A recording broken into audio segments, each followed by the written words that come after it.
Let's bring in Andrew Krammer right now to review the film for the last time this year.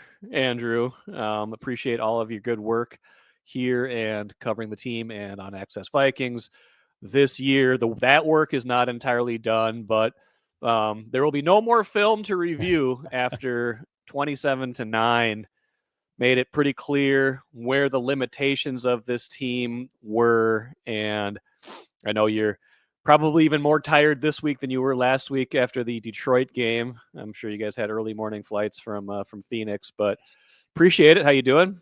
Doing well. Yeah, doing better than watching that game back. Oh my God. Yeah. It was not great. Not great. It was not great. Let's start with some hot takeaways. We'll certainly get to Sam Darnold in a little bit in the review of the film. I'm not even going to put anything about him in a hot takeaway category because I don't think you can get too hot here right now in terms of what that meant for his future here. Maybe the one thing I would say, maybe I'll start here. This is my first hot takeaway. Anything we talked about with this team, including the Darnold, what are they going to do with him? I hope we learned a lesson. Don't talk about it until you have to, because none of that stuff matters now. Well, certainly with a guy who had never played in a playoff game before, or in those type of moments, and then you just saw him. He wore that greenness on him, and just like you could tell he was not fit for it. Didn't seem like he was mentally calm enough for it.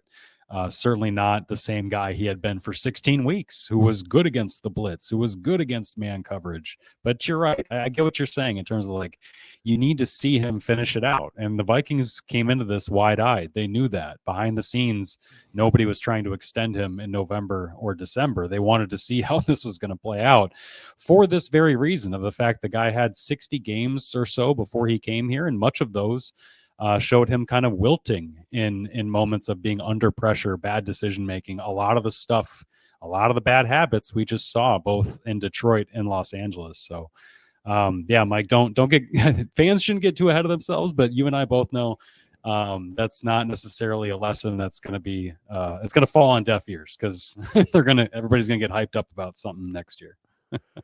A hot takeaway number 2. The draft is going to come into focus awfully quick here, and you saw the difference between a team that has drafted very well and a team that hasn't drafted very well in the last couple of years on Monday night. I don't think that's a hot takeaway, but man, there's going to be some revisionist history about especially the Dallas Turner pick and what they gave up there, and we'll talk about their draft capital here in a minute, but Jared Verse looked pretty good. He was the 19th pick. Yeah. Dallas Turner was the 17th pick in that draft. Jared Verse made some game-changing plays. I don't remember hearing Dallas Turner's name called at all. Not like he didn't make any plays this year, but Verse certainly had the better rookie year. Rams had like 7 or 8 guys from the last 2 years that are key contributors on that team right now.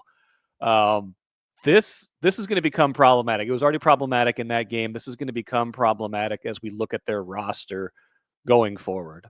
Yeah, these aren't spicy enough, Mike, because you're absolutely right. You're absolutely right.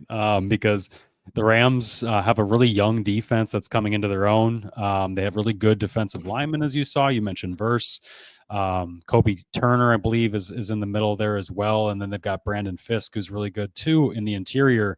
The Vikings have just not found those guys. And in the secondary too, they've had some young talent, 2 good safeties, and found some veterans to piece it together. So you bring all that together, and it's not this cost prohibitive defense then like the Vikings is, and they don't have draft capital, where if you want to restock, they got a ton of free agents, from Byron Murphy to Harrison Smith to even the defensive linemen like Jerry Tillery, Patrick Jones, Jihad Ward. If you're going to replace these guys, it's going to cost more money, the money that you're trying to save up to spend on difference makers. And Dallas Turner needs to be one of those guys. And that decision to take Turner 2 picks ahead of Verse is stark in contrast to a guy in Verse who's very physical. He plays a very physical brand of football. He's got what they call heavy hands in football parlance. Dallas Turner is not. Dallas Turner is slight.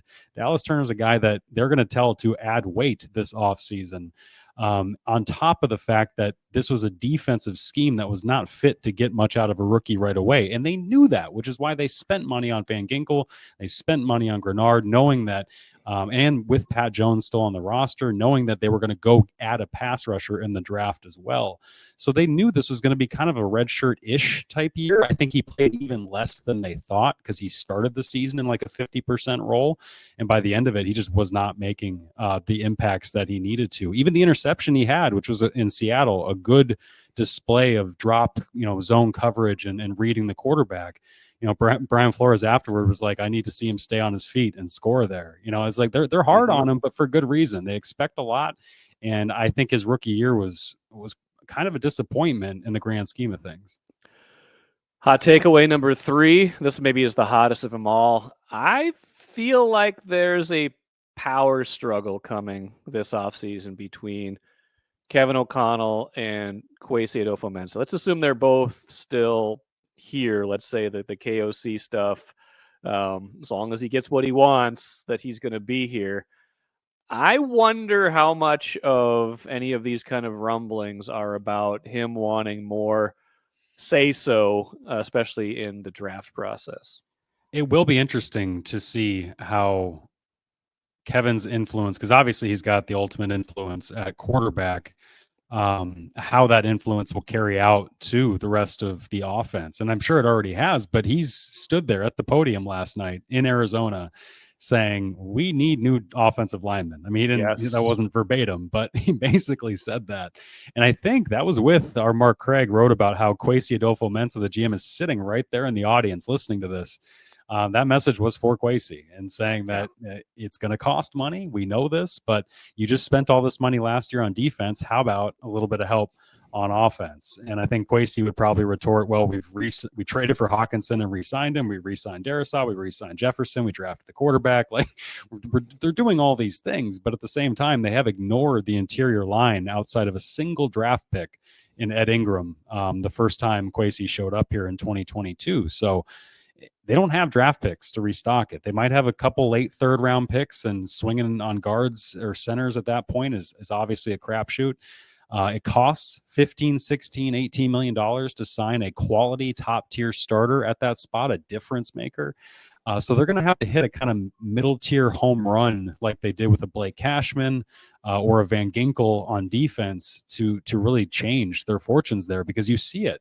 Blake Brandel should probably be replaced. His experiment at left guard has been a disappointment. Dalton Reisner's always been a patchwork guy replacing Ed Ingram, and they might not even have the ability to replace Garrett Bradbury, even if they wanted to, because we're talking about them replacing those other two spots too. So I think Kevin is, it'll be interesting to see how much he pounds the table for that in the offseason, how much we learn about his voice behind the scenes doing that, because the Vikings have been reluctant to add at that spot, and now it's clear the head coach wants it.